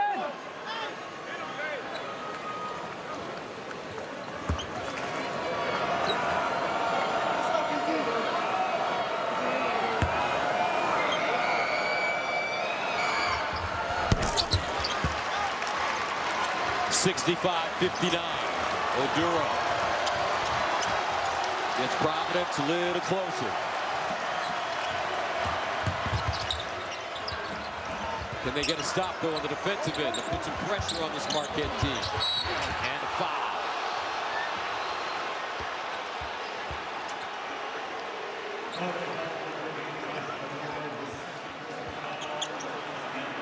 Yeah, neither team lighting it up. It's kind of a slug match in this second half that kind of favors Providence, I would think.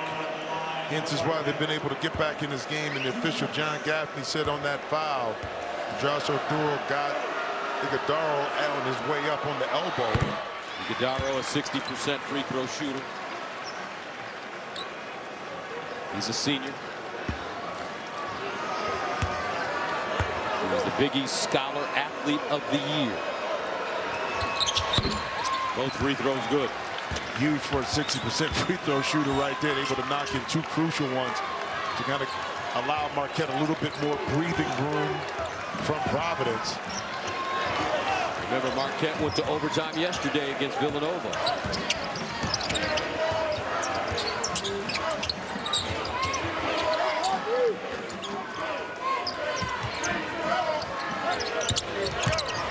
Lloyd Jr. 6 to shoot. Pierre. Double pump and in. Jaden Pierre with 14. 67. 61. 6-point game. 5:45 to go in the second half. Iguodaro. He won't take a mid-range jump shot. He wants to get to that floater. Inside a brick. Loose ball. Rebounding Stevie Mitchell, and he's fouled.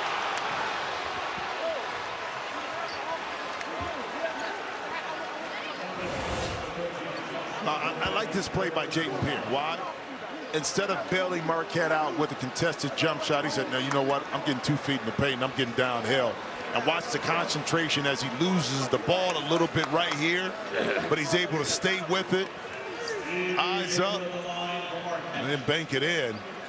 Oduro with his third. Mitchell at the line.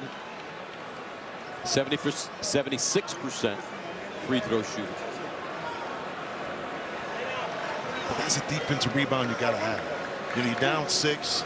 Got to have that. Iguodaro right there misses the shot. That's not considered a, because it was kind of loose, a 50-50 ball?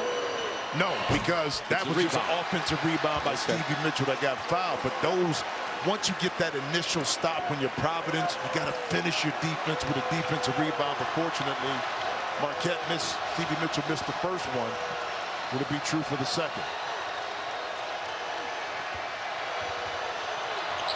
Second one goes 68-61. Providence right back in this game.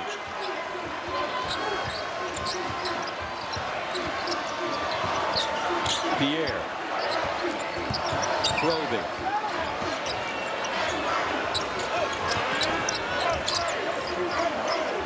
Oduro cross court. Extra pass.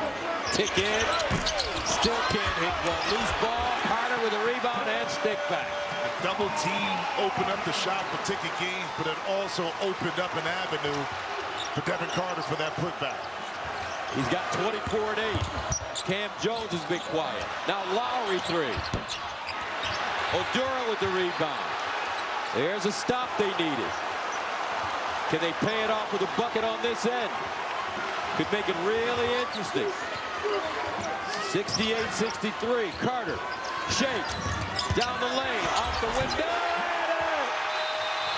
Time out Marquette. Providence climbing the mountain. Guys, when you have an outstanding player, the player of the year in the Big East like Devin Carter, keep the game close.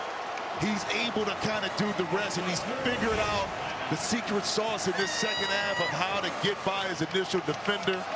Great job by Josh Oduro kind of sealing out also Iguodaro inside.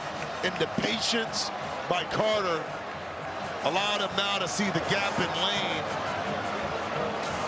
to be able to cut this to a one-possession game. You keep it close, you make your moves, you get some stops, you find yourself right back with an opportunity to get inside. It's the little things a lot of times, Gus. As we see this play here with Devin Carter inside, we're going to freeze it here because what's going to happen, the double team is going to come as Devin Carter is going to end up down here, taking Gaines in the corner. The ball is going to swing around. Shot is up. No one sees Carter. Look at him inside, inching his way. We talked about how he's an excellent offensive rebounder. Able to pay it off right there. First time Providence has been this close since 11:42 of the first half.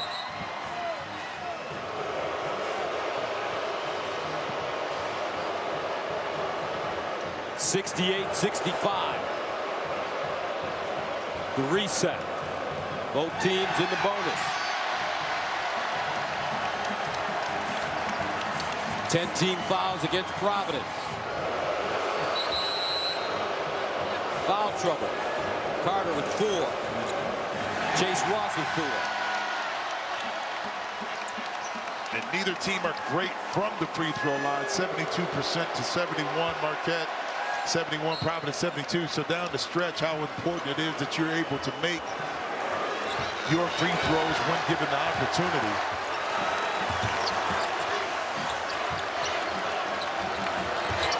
.425 to play in regulation.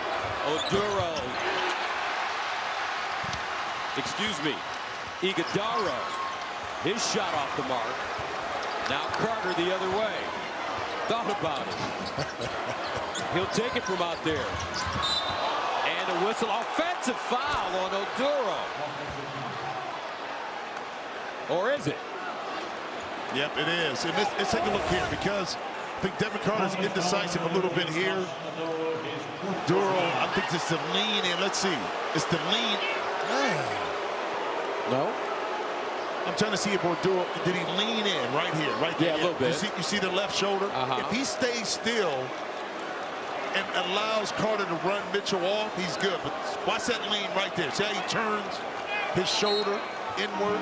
That right there calls the foul. The little thing, the offensive rebound. Now an offensive foul. The little things down the stretch. You got to eliminate those kind of mistakes. Now it's an empty possession offensively, and now you turn the ball back over to Marquette. Chase Ross. Stevie Mitchell, who's still wincing in pain. Iguodaro. Cam Jones. David Joplin. Iguodaro backing his way in the paint and throws it out of bounds.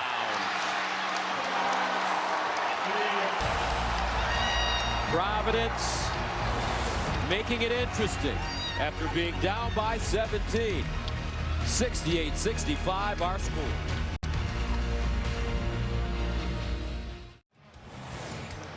All right, thank you very much as we reset it one more time for you. 3 timeouts for PC, 1 for Marquette. With 3:50 to go. Here's a foul trouble. Carter, Oduro both with 4. Chase Ross with 4. But also, too, keep in mind the possession arrow could come into play, which is in favor of Providence. So 3 timeouts, the possession arrow.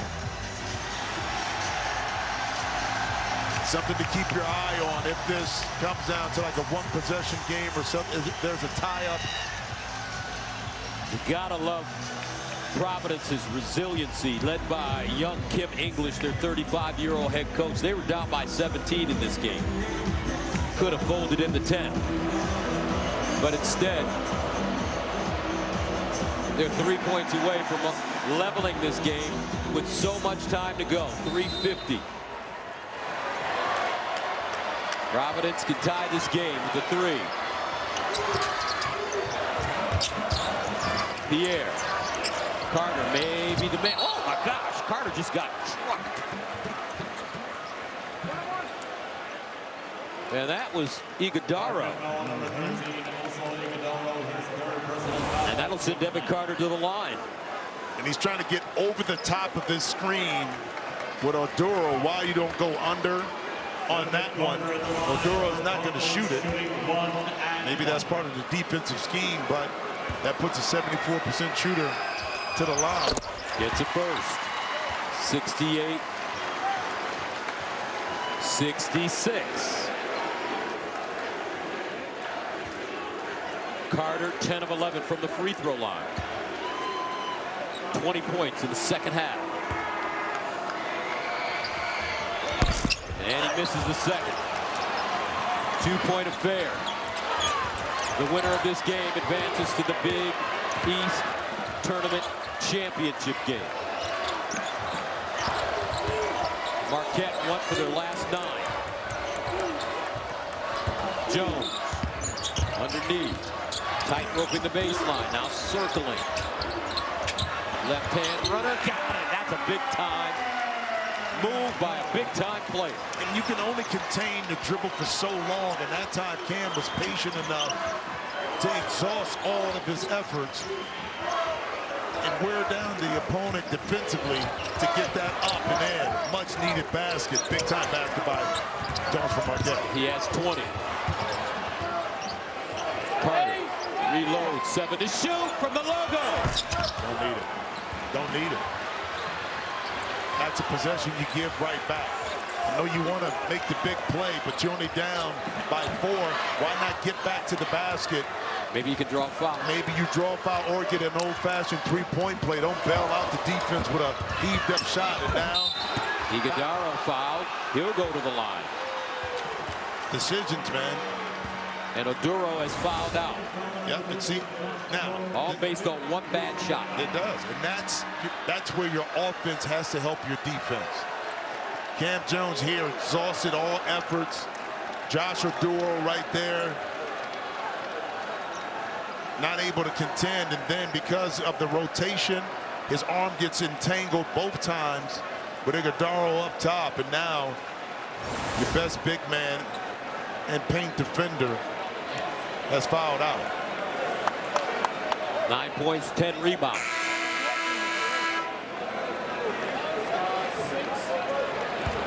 For Josh Oduro.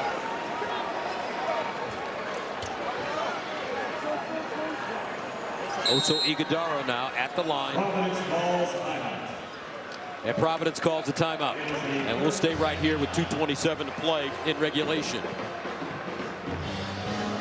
Well, down the stretch of the game through Marquette, the ball is going to be in the hands of Cam Jones and also Iguodaro. Iguodaro made a couple critical mistakes, turning the ball over, taking a shot, but you're still going to trust him to make the right decision down the stretch. Be solid with the basketball. When you get fouled, be able to make your free throws. Providence, you have to push the tempo a little bit more. You're still only down a couple possessions depending on what happens with these free throws, so no time to panic. But you want to get high-quality, efficient shots and not have an empty possession offensively.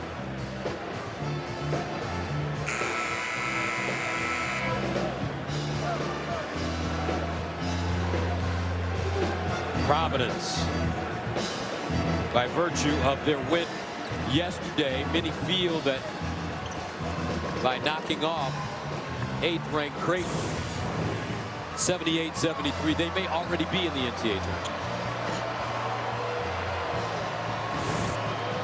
But a win here would make them feel even better.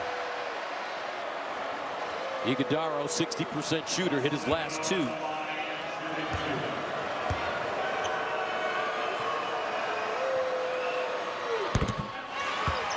Rattles the first one home. Tyler Kolek can only watch. That's interesting. Free throw percent. We always say this free throw percentage for players can disappear or elevate in tight game situations. That's a 60%, 61% free throw shooter knocked in the last 4. He's got 20 points now. Averages 14 on the season. 2:20 to go. Lob back to high. Carter with the rebound. Smart. 15 on the shot clock as he backs it out. Carter almost lost it. Off balance. With 5 to shoot. Tried to do it by himself. Tried to do too much on that situation, but yet didn't turn it over. Got a chance here. Kim English taking a timeout to make sure he gets a good play drawn up here, gathers his troops. 2:03 to play here in the semifinals of the Big East tournament. The winner to advance to take on Connecticut in the championship game tomorrow. Outstanding opportunity to get a basket here and set your defense. To see if you can create an opportunity to get a steal, not overreach, not commit a foul, but to put some pressure on Marquette to have to, one, get the ball over half court, but two, also bleed some time off the shot clock. 5 seconds left here for PC to get it in.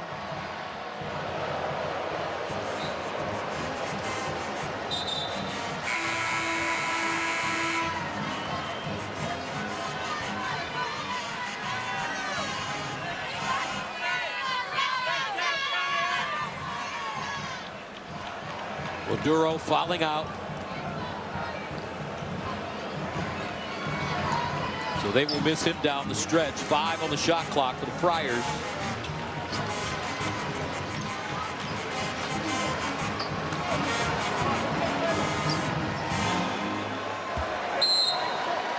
Jade Pierre, the inbounder. In the corner, Ticket Gaines had to hit one all day. Out of bounds, and it's Providence ball. Gaines 0 for 9. And that was versus the zone defense. So at 0 for 9, he should keep shooting because one's got to fall. Well, at that point, he didn't have a choice because of what's on the shot clock. He maybe could have attacked with a pump fake. But we got another crack at it right here with more time on the shot clock. Gaines in the corner. Almost threw it away. Inside, Jake Pierre lays it in. Wasn't the prettiest play, Gus, but it worked, and they got effective because they stayed with it. 4-point game. 1:43 to go. Cam Jones goes to strong hand. The runner off the glass and in. Got 22. Devin Carter.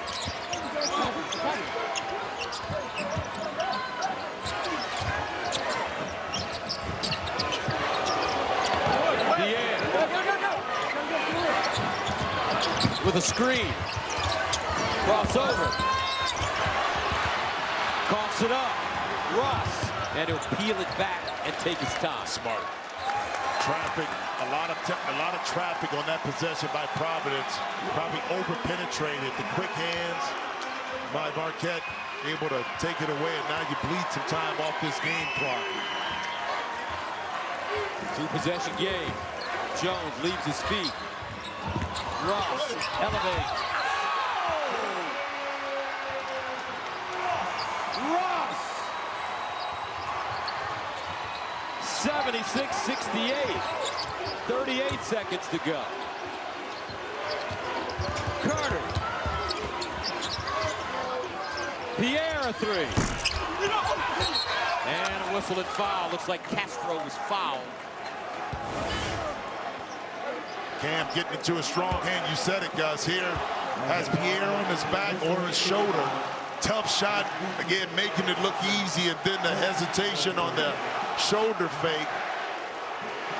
Why settle for a jump shot when you can get that big athletic body inside? And was it contact? Yes, but not enough for the foul. But the basket still trickled right through the nets. Big time response by Marquette. 28.7 to go. As Castro, a 44% free throw shooter. If Marquette wins, they'll play UConn. The last time the defending tournament champs played the current #1 seed in the title game, 1993. #1 seeded Seton Hall beat defending tournament champion Syracuse 103-70.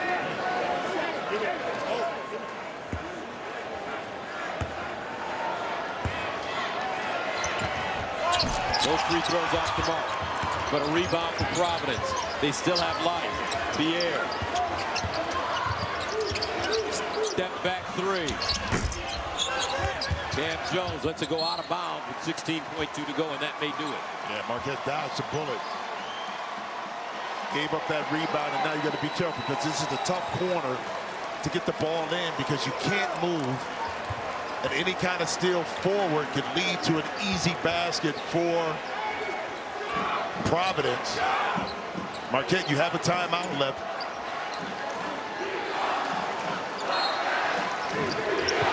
Jones sprinting to the basketball. They give it to him. And he's fouled. He came all the way from half court to get that one, Gus.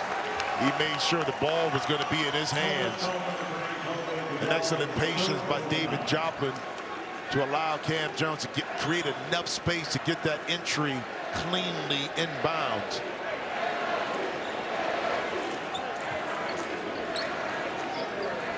Cam Jones tonight, 22 points. 2 of 2 from the free throw line.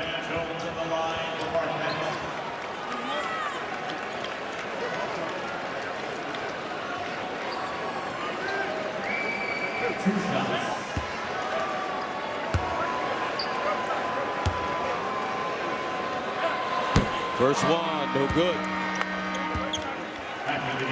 Carter back in for Providence. Castro heads out.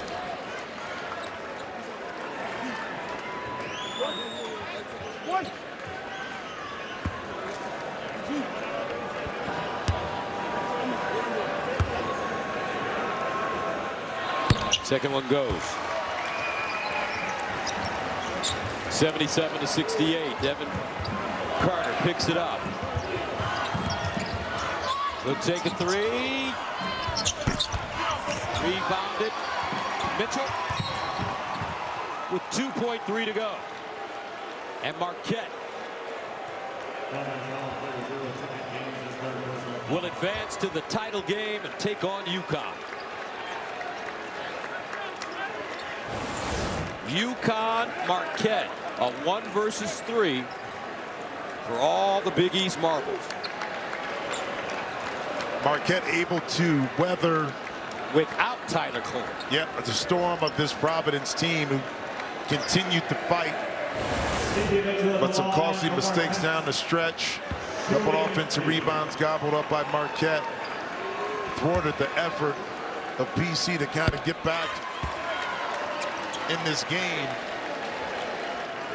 And I don't know if Stevie Mitchell is hurt. Remember, he went down hard after that shoulder. Yes. When he got hit, yeah. Second one goes.